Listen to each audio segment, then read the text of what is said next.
You need to tell me exactly what you saw. I've already told you everything I know. You seem to be in a hurry. Is there something you're hiding from us tonight? I am simply walking home, officer. I have nothing to hide. Behind her, lights off, engine low and threatening. People passed on the sidewalk, pretending not to see. She stopped. "Is there a problem, officer?" she asked. He smirked. "You always ask that question." She felt it then. That shift. The one she knew too well.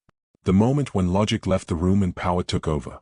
"I just need to know why I'm being stopped," she said, steady. He stepped closer. Too close. "Because I said so," he replied. "And because you fit." "Fit what?" she asked. His eyes hardened. "Don't get smart." A bystander slowed down. Someone lifted a phone. The officer noticed. His jaw tightened. "ID," he said. "Now." She reached for her bag. "Slow," he warned. "Real slow." Her fingers trembled, just once. Not from fear. From anger she refused to show. She handed over her ID. He glanced at it. Barely a second. Then he laughed. "Nobody important," he said, tossing it back toward her chest. "Just another nobody out late." The word hit harder than the curb behind her. She opened her mouth to respond. And the officer snapped, "Hands behind your back."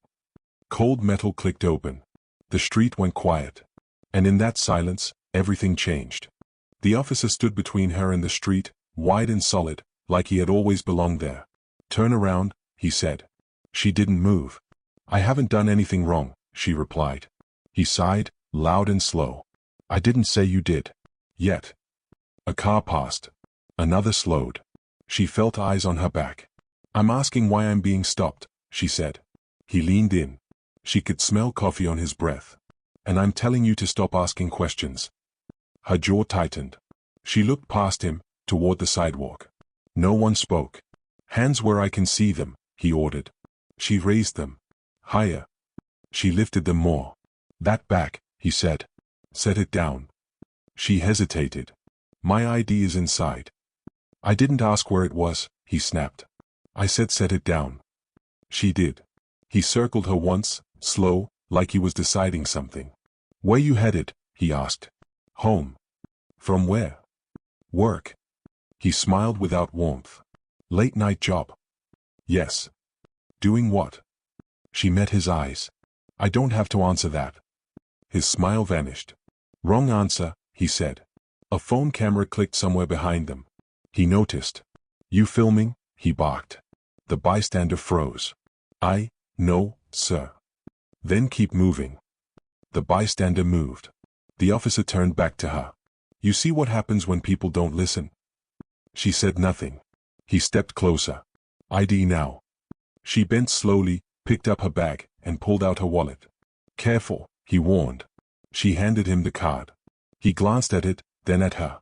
Then he laughed. "Nobody," he said. "This says nothing to me."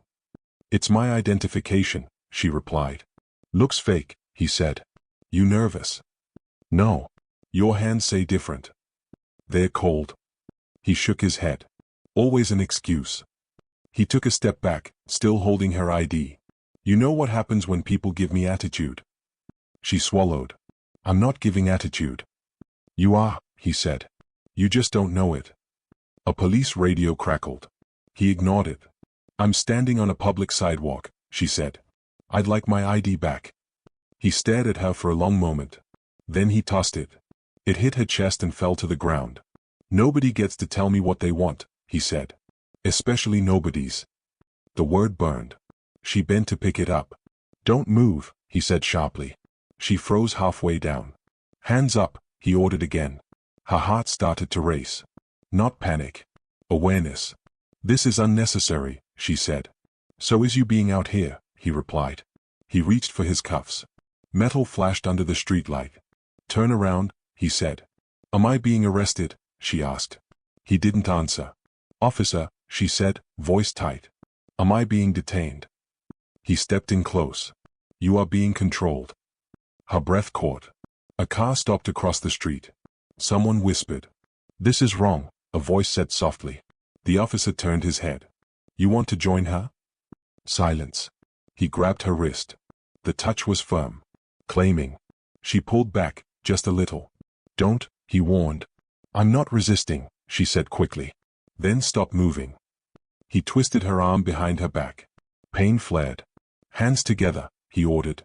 She obeyed. The cuffs closed. Click. Cold metal. Final. Her chest tightened. He leaned in. You should have stayed quiet. She stared at the pavement. Rain began to fall, light at first. You're coming with me, he said. For what? She asked. He smiled again. We'll figure that out. He opened the cruiser door. The back seat waited. And for the first time that night, she wondered how far he was willing to go. The back seat smelled like plastic and old sweat. The door slammed shut. She flinched at the sound, then hated herself for it. The officer walked around the car slowly, like there was no rush in the world. Rain tapped against the roof. Each second stretched. She stared straight ahead. Her wrists ached where the cuffs pressed tight. The door opened again. Step out, he said. She did. The station looked smaller than she expected. Low building. Harsh lights. A flag hanging limp in the damp air. Inside, the noise hit her at once. Phones ringing. Radios crackling. A printer coughing out paper. No one looked at her. Sit, the officer said, pointing to a metal bench. She sat. The cuffs stayed on. Minutes passed. Maybe more. Time felt thick. A younger officer glanced over, then away. A woman behind the desk paused when she saw the cuffs, frowned slightly, then went back to typing. The arresting officer leaned on the counter. Got a name? The desk officer asked him. Doesn't matter, he said. Holding her. For what? He shrugged. Suspicious behavior. The desk officer hesitated. That's not. Write it, he snapped. Keys clacked. She felt heat rise in her chest. Can I make a call? She asked. No one answered. I said, can I make a call? The arresting officer turned slowly. You talk a lot. I have the right. You have the right to stay quiet, he cut in. Might want to try it. She closed her mouth. He smiled, small and satisfied. They took her bag. Her phone. Everything but her jacket.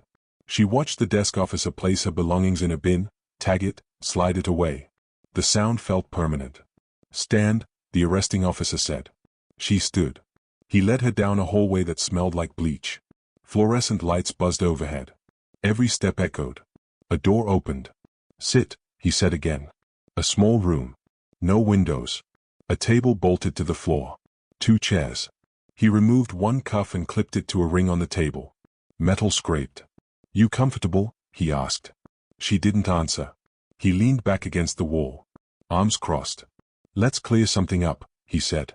You don't get to decide how this goes. I wasn't trying to, she replied. Yes, you were, he said. From the moment you opened your mouth. She stared at the table. You think wearing nice clothes changes things? He continued. You think talking calm makes you special? She felt the words like small cuts. I was respectful, she said quietly. He laughed. You were challenging. A pause. You ever been in trouble before? He asked. No. You lying? No. He stepped closer. Because people like you usually are. She looked up then. People like me? She asked. His eyes narrowed. Don't start. You already did, she said. The air shifted. He stared at her for a long moment, then turned away. Enjoy the wait, he said. I'll be back. The door closed. The lock clicked. Silence rushed in. Her breathing sounded too loud in the small room. She slowed it, counted. 1, 2, 3. Her wrists throbbed. She tested the cuff gently. It didn't move. She leaned back, eyes on the ceiling. A stain shaped like a crack ran across one tile. She thought of all the cases she'd read. All the people who had sat in rooms like this, waiting for someone to care. Now she was one of them. Time passed. No clock. No sound. The door opened suddenly. A different officer stepped in. Older. Gray at the temples. He glanced at the cuff, then at her face. What's the charge? He asked. She opened her mouth. The arresting officer appeared behind him. We're still processing. The older officer frowned. She's been here a while. So? So that's not procedure. The arresting officer smiled thinly. You telling me how to do my job? A beat. No, the older officer said. Just asking. Well, don't. The older officer looked at her again. His eyes lingered, searching. He said carefully. You okay? I'd like a phone call, she replied. He nodded. That should have happened already. The arresting officer stepped forward. She's not cooperating. I am, she said. She keeps arguing, he said. I'm asking for my rights, she replied. The older officer exhaled. I'll check on it. He left. The door stayed open this time. The arresting officer leaned close. You think he's going to save you? He whispered. He won't. She met his gaze. This always comes back, she said. His smile faltered for just a second. Then it hardened. We'll see, he said. Paperwork has a way of disappearing. He closed the door again. Locked it. Her chest tightened. Somewhere outside the room, a phone rang and rang. And far away, on a different street, a video continued to upload.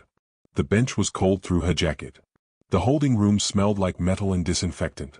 A narrow window ran high along one wall, too high to see through. Light bled in without shape. She sat with her hands folded, cuffs still on. Silence pressed in. Not quiet. Not peace. This kind of silence had edges. She listened to her own breathing. To footsteps passing outside the door. To laughter somewhere down the hall. No one came in. Minutes stretched. Her shoulders stiffened. Her jaw ached from holding tight. She closed her eyes for a second. Don't give them anything, she told herself. The door opened. She looked up. A man stood there holding a file. Mid-30s. Tired eyes. Public defender badge clipped to his belt. He stopped short when he saw her. Oh, he said. Sorry. I thought. It's okay, she replied. He glanced down at the cuffs, then back at her face. Confusion flickered. What are you in for? He asked. She shook her head. I don't know. He frowned. That's not funny. I'm not joking. He checked the file again. Flipped a page. His brow furrowed deeper. This says disorderly conduct, he said. And refusal to comply. She let out a slow breath. I complied. He hesitated. You were loud. No. Threatening? No. He rubbed his temple. Okay. He looked at her more closely now. The way she sat today. The way she spoke. This doesn't make sense, he said quietly. Before she could respond, the door opened again. The arresting officer stepped in. Can I help you? He asked. The defender straightened. I'm assigned counsel. For who? For her. The officer laughed. Already? She's been here hours, the defender said. She hasn't been booked. She's not ready, the officer replied. The defender frowned. That's not how this works. The officer stepped closer. Actually, it is. A pause. The defender glanced at her. She gave a small nod. I'd like to speak with my client, he said. Later, the officer replied. She needs to cool down. I'm calm, she said. The officer ignored her. The defender held his ground. You can't delay access. The officer leaned in. Watch me. The room felt smaller. The defender hesitated. He looked at the officer's badge. At his face. Then he stepped back. I'll be outside, he said to her. Don't say anything. She nodded. The door closed again. Locked. Her chest felt tight now. Not panic. Pressure. She leaned back against the wall. The metal was cold. She thought of the cases she'd reviewed. The language. The footnotes. The quiet ways rights were bent. She had written memos about rooms like this. Now she was in one. Time crawled. A radio crackled outside. Someone laughed again. The door opened without warning. The arresting officer stood there alone. You making friends now? He asked. She didn't answer. He stepped inside and closed the door behind him. You need to understand something, he said. Silence has rules. She looked at him. When you stay quiet, I get to decide what that means, he continued. When you talk, I decide that too. She swallowed. You're not helping yourself, he said. People who cooperate go home. I am cooperating, she replied. He shook his head. No. You're resisting politely. That's worse. He walked around her chair slowly. You think someone's coming to fix this? He asked. You think because you're calm, someone will believe you? She stayed still. He stopped in front of her. Look at me, he said. She did. You're alone, he said. That's the lesson. He reached down and tapped the cuffs. Comfortable? She didn't respond. He straightened. I could add more charges. For what? She asked. He smiled. For how this feels. A long beat. She felt anger rise, sharp and hot. She pushed it down. May I make a phone call? She asked again. His smile faded. You don't get tired, do you? I get patient, she said. Something flickered in his eyes. Irritation. Maybe doubt. He turned away. I'll think about it. The door shut. Locked. She exhaled slowly. Her wrists hurt. Her back ached. Her head felt heavy. She closed her eyes. Somewhere outside the station, a notification buzzed. A comment appeared under a video. Another followed. Inside the holding room, she sat in silence. And the silence was starting to crack. Morning light crept into the station without warmth. The night shift changed quietly. New faces. New voices. Same walls. She was still seated when the cuffs finally came off the table ring. Not removed. Just loosened enough to move her wrists. Stand up, a different officer said. His voice wasn't harsh. Just tired. She stood slowly. Her legs felt stiff. Follow me. They walked past desks stacked with files. Coffee cups. Half-written reports. No one spoke to her. She was placed back on the metal bench. The arresting officer appeared moments later, holding a clipboard. He didn't look at her. Name? He said. She gave it. He wrote it down, slow. Address. She answered. Occupation. She paused. Employed, she said. He looked up. Doing what? Administrative work. He smirked. Figures. He kept writing. She watched his pen move. How he hesitated. How he scratched something out. You're charging me? She asked. Already did, he replied. For what? He read from the page. Disorderly conduct. Failure to comply. Interfering with an investigation. She let out a small, controlled breath. That didn't happen, she said. He didn't look up. It does on paper. A supervisor walked by, glanced over. Everything good? The supervisor asked. Yep, the officer said. Just paperwork. The supervisor nodded and kept walking. She felt something sink in her chest. Not fear. Realization. This was how it disappeared. A printer word. Pages slid out. The officer tore them free and placed them on the counter. Sign, he said. I won't, she replied. He finally looked at her. You want to stay longer? I want the truth, she said. He laughed quietly. Truth is flexible. A door opened near the front. A woman stepped inside, carrying a slim folder. Mid-40s.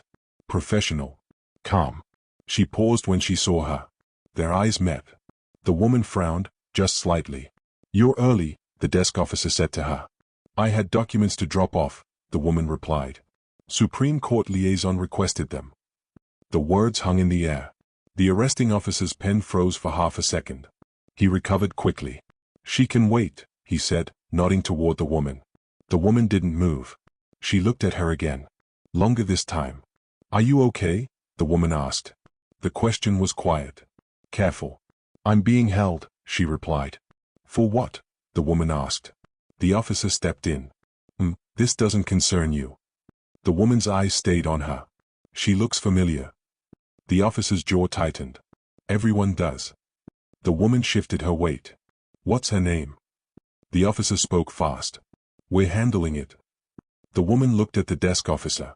Is she booked? The desk officer hesitated. Not yet. The woman nodded slowly. Interesting. The arresting officer straightened. You need to move along. The woman smiled politely. I will. After I confirm something. She pulled out her phone. The officer stepped closer. No phones beyond the lobby. I'm aware, she said calmly. This is a government line. The room felt tighter. She watched the officer's shoulders rise. The woman spoke into the phone softly. Hi. Quick question. Is. The arresting officer cut in. Oh. She paused, looked at him. Yes? You're interfering. The woman tilted her head. I don't believe I am. A beat.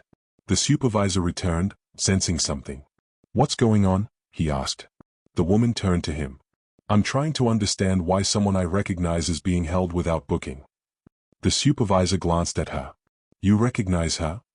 Yes, she said. From work. The officer laughed, sharp. That doesn't mean anything. The woman's eyes hardened. It does where I work. Silence fell. The supervisor looked between them. Officer? The arresting officer forced a smile. Just a coincidence. The woman didn't smile back. I don't believe in those. She ended the call. I'll wait, she said. The supervisor swallowed. Maybe we should review the report. The officer's pen trembled, just once. She sat on the bench, watching the shift begin. And for the first time since the cuffs closed, the balance started to move. The supervisor held the clipboard like it weighed more than paper. Let's step into my office, he said. The arresting officer hesitated. Just a fraction. Then he nodded. Of course. She stayed on the bench. No one told her to move. The woman with the folder remained standing nearby, arms folded now, eyes steady. She didn't look at her again. Not yet. The office door closed. Voices dropped. She couldn't hear the words, but she felt the shift. The kind that comes when confidence cracks. A desk officer approached her slowly. Do you need water? He asked. She looked up, surprised. Yes, she said. He nodded and walked away. That hadn't happened before. The woman finally turned to her. I'm sorry, she said quietly. This shouldn't have happened. She studied the woman's face. Calm. Controlled. Familiar in a way she hadn't placed yet. Thank you, she replied. You don't have to answer, the woman continued, but may I ask, are you here on assignment? She paused. Not officially, she said. The woman's lips pressed together. That's what I thought, she said. The office door opened. The supervisor stepped out, followed by the arresting officer. The difference was visible immediately. The supervisor's posture was stiff. Careful. The officer's jaw was tight. His eyes avoided hers. The supervisor said to her, clearing his throat. We just need to clarify a few things. She stood. The cuffs were still on her wrists, loose but present. Why am I still restrained? She asked. The supervisor glanced at the officer. That can come off. The officer didn't move. Now, the supervisor added. The officer reached out and removed the cuffs. The metal opened softly. Her wrists felt light. Exposed. Thank you, she said. The supervisor gestured toward the office. Please. She stepped inside. The room was small. A desk. 2 chairs. A flag in the corner. The woman with the folder followed and stood near the door. The supervisor Saturday, there seems to be confusion. Yes, she said. There is. He nodded. Your name came up. She waited. And your employer, he continued, choosing his words carefully, raised concerns. The arresting officer leaned against the wall, arms crossed. She refused to comply, he said. She was argumentative. The woman spoke then. That's not what compliance looks like. The officer shot her a look. The supervisor raised a hand. Let's stay professional. He turned back to her. Can you explain why you were in that area last night? I was walking home, she said. From where? From work. Where do you work? The room held its breath. She met his eyes. The Supreme Court. Silence dropped hard. The officer laughed once. Too loud. That's a stretch. The woman by the door spoke calmly. It's not. The supervisor's face drained of color. You're he began. Clerk, she finished. Assigned. The word settled into the room like gravity. The officer straightened. That doesn't mean. It means a great deal, the supervisor interrupted. The officer's mouth opened, then closed. I reviewed the intake log, the supervisor continued. There's no probable cause documented. The officer shifted. I was in the process. You detained her for hours, the supervisor said. Without booking. She was uncooperative. She asked for a phone call, the woman said. Multiple times. The supervisor exhaled slowly. This is serious, he said. The officer's voice rose. So now what? She flashes a title and we all panic. She spoke evenly. I didn't flash anything. The supervisor nodded. She didn't. The officer looked at her then. Really looked. For the first time, there was uncertainty. The supervisor stood. We need to notify internal affairs. The officer laughed again. You're going to ruin my career over this. The woman answered him. You did that yourself. The officer's face flushed. The supervisor turned to her. You're free to go. She blinked. Am I? She asked. Yes, he said. Immediately. She stood slowly. What about the report? She asked. The supervisor swallowed. It will be reviewed. She nodded. I want a copy. You'll have it. She turned to leave. At the door, she stopped. You called me nobody, she said, not looking at the officer. The room went still. She turned back, eyes steady. I want you to remember my name. She walked out. Behind her, the station felt smaller. And the truth had finally found a place to stand. Internal affairs arrived without sirens. 2 plainclothes officers. Neutral faces. Clipboards instead of badges on display. The station shifted the moment they walked in. Voices lowered. Chairs straightened. Screens were turned just slightly away. She stood near the front desk, her coat back on, her bag returned. Everything felt the same, and not. The arresting officer watched from across the room. He didn't approach. One of the internal affairs investigators glanced at her. Oh, we'll need a statement. She nodded. Of course. They moved into the same small office. The irony didn't escape her. Start from the beginning, the investigator said. She did. She spoke clearly. Slowly. No emotion wasted. Every detail placed carefully. The curb. The language. The cuffs. The delay. The denial of a phone call. The investigator's pen moved fast. Did he explain the reason for the stop? The other asked. No. Did he inform you of your rights? No. Did he threaten additional charges? Yes. The room grew quiet. Outside, raised voices broke through the walls. His lying, the arresting officer said loudly. She escalated. Another voice, older, cut in. There's video. Silence followed. Her heart thudded once. Video? The investigator asked. A bystander, the desk officer said through the door. It's online. The arresting officer scoffed. Out of context. The investigator stood. We'll review it. They stepped out. She waited alone. Through the glass, she saw it happen. Phones appeared. Screens tilted. Someone whispered. The video played. She saw herself on the curb. Calm. Still. She heard his voice. Clear. Dismissive. Nobody. The word echoed in the room even without sound.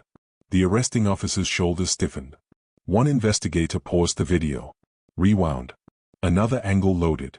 Body cam footage. Timestamps didn't match the report. The investigator looked up. Why is the audio cut here? No answer. Why does the report say she refused to provide ID? No answer. The supervisor rubbed his forehead. This is bad, someone muttered. The arresting officer stepped forward. You don't understand the pressure out there. The investigator didn't look at him. We understand policy. The word landed harder. They turned to her. The investigator said, has this officer had prior contact with you? No, she said. But this wasn't new behavior. The investigator nodded slightly. We're pulling his file. The arresting officer's face went pale. Past complaints, the supervisor said quietly. 2 sustained. 1 pending. The room felt colder. The arresting officer laughed, sharp and desperate. So now I'm a pattern? The investigator finally met his eyes. Yes. She watched him then. The man who had filled the street with his presence now looked smaller. Boxed in by facts. We're placing you on administrative leave, the investigator said. What? He snapped. Effective immediately. You can't. Hand over your badge and weapon, the investigator continued. The officer hesitated. Everyone watched. Slowly, he unclipped his badge. Set it on the desk. The sound was soft. Final. She felt something loosen in her chest. Not relief. Recognition. The investigator turned to her. We'll need further testimony. I'll cooperate, she said. They nodded. Outside, a reporter stood near the entrance. A microphone rose. The reporter called. Can you comment? She paused. She thought of the holding room. The cuffs. The silence. She stepped forward. I was stopped without cause, she said. I was treated without dignity. And this happens every day to people without my title. Cameras clicked. She turned away before they could ask more. As she walked out, she didn't feel victorious. She felt tired. Behind her, the institution scrambled. Statements were drafted. Language softened. Responsibility blurred. But the record existed now. And it would not disappear. The courthouse felt colder than usual. Not in temperature. In distance. She walked through the security entrance with her badge visible now, clipped where it always belonged. Heads turned. Some nodded. Some looked away too quickly. "Morning," a guard said, "Careful." "Morning," she replied. Her footsteps echoed down the marble hallway. Each step felt heavier than the last. Inside her office, she closed the door and leaned against it. Her hands were steady. Her breath was not. She let it out slowly. One long exhale she hadn't allowed herself yet. The phone rang. She stared at it for a moment before answering. "Yes?" "It's done," a voice said. A colleague. Quiet. Administrative leave became suspension. Pending charges. She closed her eyes. "Thank you." "They're calling it an internal failure," the voice continued. "Policy review. Training updates." "Of course," she said. Silence stretched on the line. "I'm sorry," the colleague added, "for how it happened." "So am I," she replied. She hung up and sat down. The desk looked the same. Files stacked neatly. Notes in the margins she recognized as her own. But something had shifted. A knock came at the door. "Come in." The woman from the station stepped inside. The liaison. Her expression was softer now. "I wanted to check on you," she said. "I'm fine," she replied automatically. The woman nodded, understanding the lie without calling it out. "They're saying all the right things," the liaison said. "Behind closed doors." She gave a small smile. "They usually do." The liaison hesitated. "Are you okay?" This time, she paused. "I don't know yet," she said. The liaison nodded again. "That's fair." After she left, the day moved on. Meetings. Briefings. Case discussions. She spoke when needed. Listened when required. No one mentioned the night outright. But it lived between sentences. In glances. In careful tones. At lunch, she sat alone. She watched people pass through the courtyard below. Lawyers. Clerks. Visitors. She wondered how many of them had sat on cold benches. How many had been called nothing. Her phone buzzed. A message from an unknown number. "Thank you for saying something." Another followed. "I saw the video. I'm sorry." She set the phone face down. The praise felt wrong. Too light for what it carried. That evening, she walked home again. Same route. Same street. The curb was empty. No cruiser. No lights. She stopped anyway. The memory rose uninvited. The smell of rain. The sound of cuffs. Her chest tightened. She stood there until it passed. At home, she locked the door and leaned against it. The silence felt different here. She slid down and sat on the floor. For the first time since the stop, her hands shook. She let them. She thought of the officer's face when the badge hit the desk. Of the word he had used so easily. Of how close it had all come to vanishing into paperwork. Justice had moved. Consequences had landed. And still. She wrapped her arms around herself and breathed through the ache. The next morning, the news ran the story. The headline was clean. Careful. Officer suspended after improper detention. Her name appeared once. Her title twice. She closed the browser. At work, a junior clerk stopped her in the hallway. "I just wanted to say," the clerk began, voice shaking, "I didn't know if anyone ever, but seeing you." She raised a hand gently. "It's okay." The clerk nodded, eyes bright.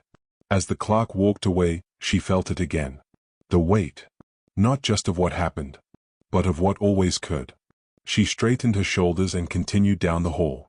Justice had spoken. But it had taken too much to be heard. The courtroom was quieter than she expected. Not silent. Just controlled.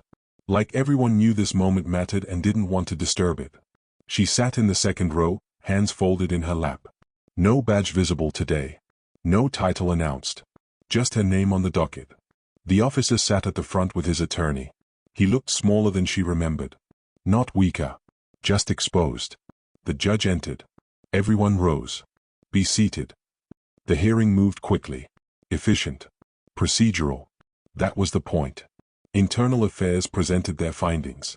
Body cam footage. Time stamps. Policy violations stacked neatly in legal language. The officer's attorney argued stress. Split-second judgment. Dangerous streets. The words slid off her. She had heard them all before. The judge listened. Expression unreadable. Then the bystander video was played. The audio filled the room. Nobody important. The word landed again. This time with witnesses. The officer shifted in his chair. The judge paused the video. Officer, the judge said evenly, do you deny making this statement? The officer swallowed. No. Do you understand why this is a problem? He hesitated. It was said in frustration. The judge leaned forward. It was said in power. The room stayed still. The ruling came minutes later. Suspension without pay. Termination recommended. Case referred for civil review. Department mandated to revise stop and detention procedures. No gavel slam. No drama. Just consequences. She exhaled slowly. Outside, reporters waited again. Cameras lifted. Microphones reached. Do you feel justice was served? Someone asked. She considered the question. Yes, she said. But justice shouldn't need luck. A pause. Do you forgive the officer? She shook her head once. This isn't about forgiveness. It's about accountability. Someone else called out, what would you say to people who feel powerless in situations like this? She thought of the holding room. The silence. The cuffs. I'd say, she began, choosing her words, your experience matters. Even when they tried to erase it. She stepped away before the questions could pile up. The crowd thinned as she walked down the courthouse steps. At the bottom, she stopped. She looked up at the building. Stone and glass. History and rules. She thought of all the times she had passed through its doors unseen. Today, she was still unseen by most. But no longer dismissed. Later that week, the department released a statement. Language polished. Apologies measured. Training initiatives. Community listening sessions. She read it once and closed the file. Real change would take time. That night, she walked the same route home again. The streetlights hummed. The pavement was dry. Halfway down the block, she noticed someone standing near the curb. Her steps slowed. Then she saw him. The bystander. The one with the phone. He raised a hand, hesitant. Hey. She stopped a few feet away. I just wanted to say, he began, I almost didn't post it. Her chest tightened. But I did, he said. Because of how he talked to you. She nodded. Thank you. He smiled, relieved. You helped a lot of people. She shook her head gently. You did. He walked on. She continued home. At her door, she paused. She thought of the word again. Nobody. She unlocked the door and stepped inside. Inside, she placed her bag down carefully. Set her keys in their place. She looked at her reflection in the mirror by the door. Tired eyes. Steady face. Not invisible. Not powerless. Not nobody. The next morning, she returned to work. New cases waited. New memos. New names. The system still imperfect. Still heavy. But changed, just slightly, by truth that refused to stay quiet. As she walked down the courthouse hall, someone called out. Excuse me, She turned. Yes? The person smiled. I know who you are. She nodded once. That's enough, she said, and kept walking.